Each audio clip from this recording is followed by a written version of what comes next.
Hello everybody and welcome to this video. My name is Philip from beatthedax.com, and in this video, which happens to be the first video ever on this channel, thank you very much for tuning in, guys.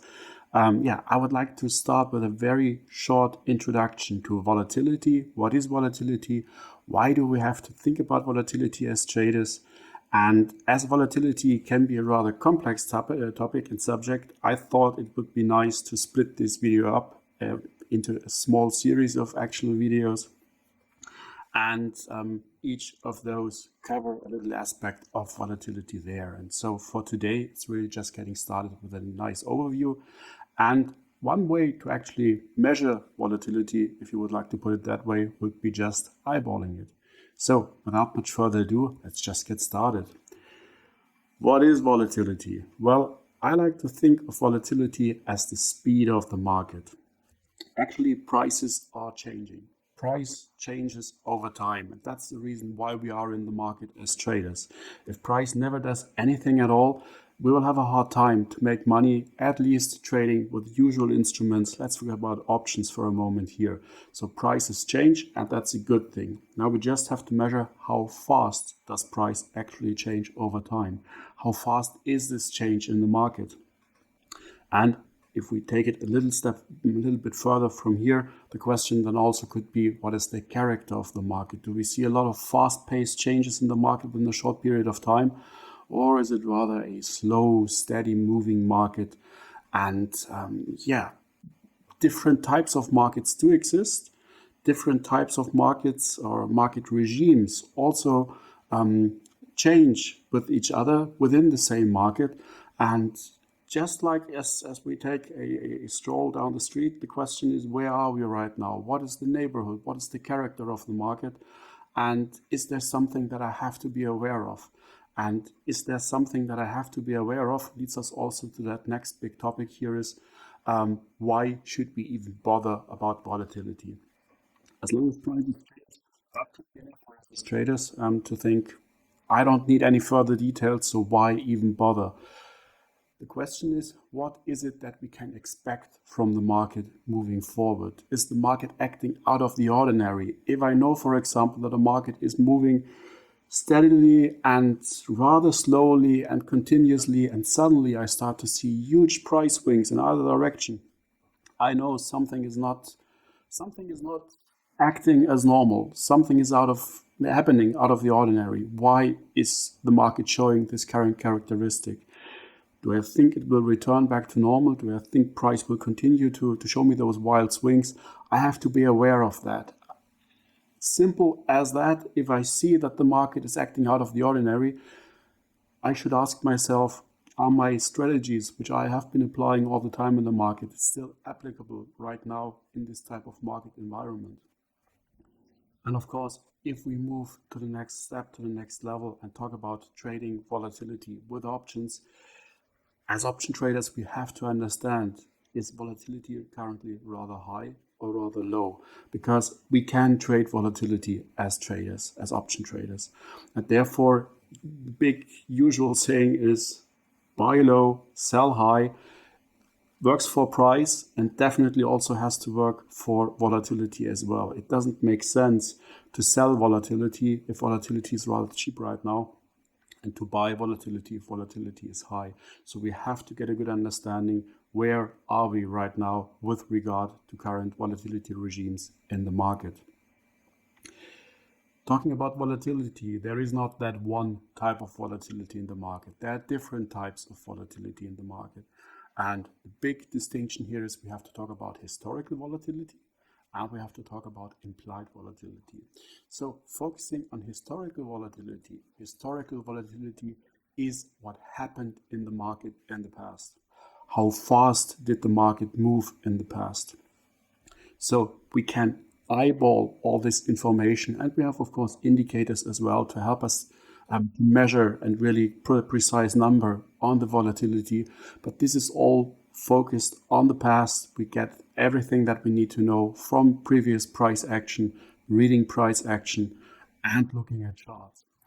On the other hand, especially as option traders, a very important measure of volatility is also implied volatility. And implied volatility volatility is focusing on the future.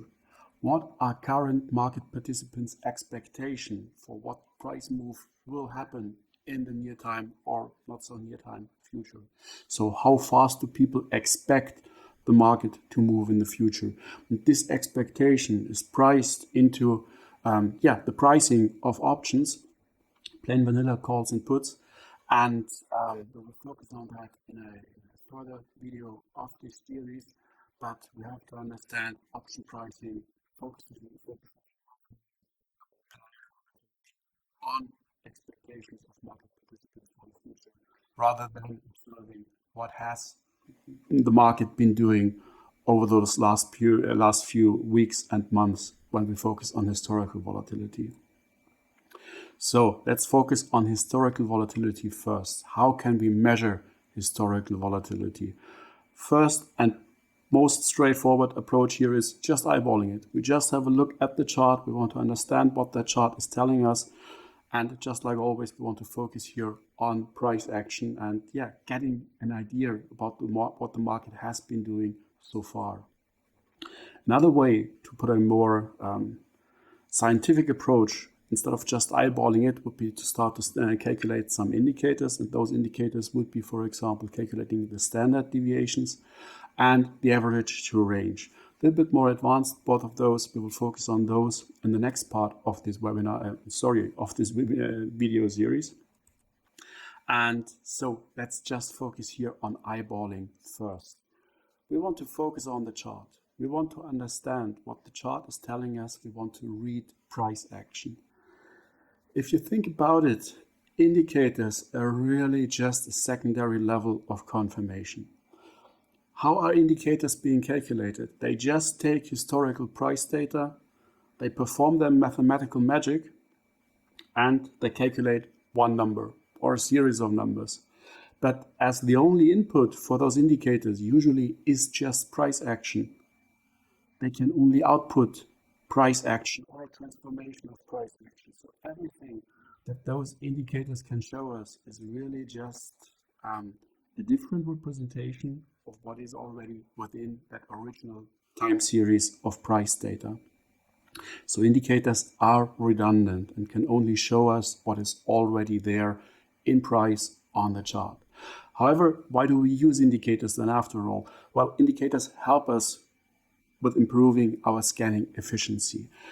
I can see everything that I need to know just by looking at price action. However, it takes a little bit of time, it takes a little bit of experience, and this can be shortened dramatically if we just look at indicators. Those indicators are only able to highlight certain aspects of price action. However, those aspects are those which I'm most interested in right now, and for that reason, if I just look at those indicators there, it's way quicker for me to see those aspects of price action which I'm looking for. So indicators are helpful, especially from an efficiency point of view. However, let's keep still in mind, there are no magical indicators. They are always redundant. They only can show us what is already there on the chart itself. We want to focus on those indicators in the next part of this video series. And today, it's all about eyeballing, looking at the chart, getting a feeling for what is volatility like. So here we are at the charts. We're looking currently at a one-day chart of silver. And it doesn't really matter what the market is. It doesn't really matter what the time frame is, because the key ideas and concepts here really and truly are universal. What we want to focus on with our candlestick chart here is just the size of those candles. Please note that the market has been going sideways here for some time. And during this sideways move, the size of those candles pretty much was the same all the time. One was a little bit larger, a little bit smaller, but overall the size of those candles pretty much didn't change at all. Same thing when the market went sideways here in this phase. Please compare that to the size of those candles every time the market actually tried to push to new territory. Here, price push significantly lower, large red candle, next leg lower, large red candle, and so on. Every time price really pushes forward, we tend to see those large candles. And of course, if price moves fast, this is when we see volatility in the market. if we think about volatility as the speed of the market, how is speed defined? Well, speed is the distance covered over time. And therefore, price pushes a fair distance here over a short period of time, and therefore the speed of the market is rather large. And for that reason, volatility is also high. So this analogy of thinking volatility is the speed of the market works pretty well. Next thing, price pushed down by quite a bit, and now it's catching its breath. We have to wait a little bit. Price pulls back to price equilibrium levels. You see this.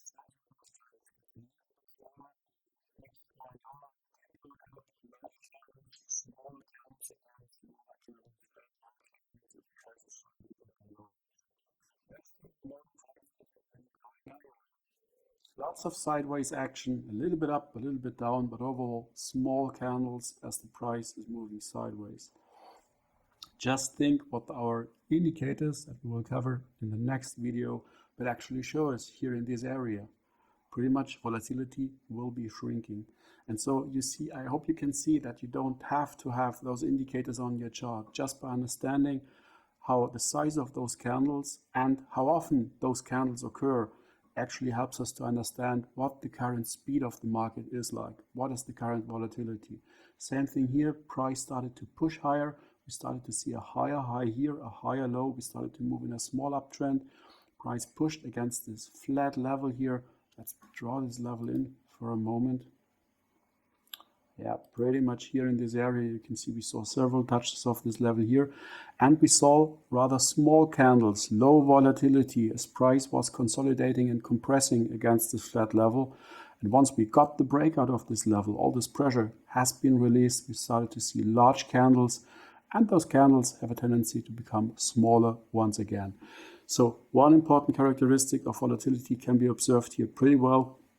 Volatility is like a breathing pattern. It's breathing in, breathing out, large candles, and then we get a series of small candles. So those candle sizes, the volatility tends to cluster. We do have periods of high volatility, and those take turns with periods of low volatility. It's just like a breathing cycle, in and out, in and out. And so prices pushed higher, higher volatility. Now we tend to get lower volatility, and probably price is about to pull back at least a little bit in order to give us a potential pullback, and smaller volatility once again before volatility probably will start to expand again. So that's it pretty much from me for today. Thank you very much for tuning in. And yeah, I would like to hear your feedback. I would like to get all your ideas, the comments. What is the topic that you would like to have covered next on this video channel? Until next time, thank you very much for tuning in once again, and catch you soon.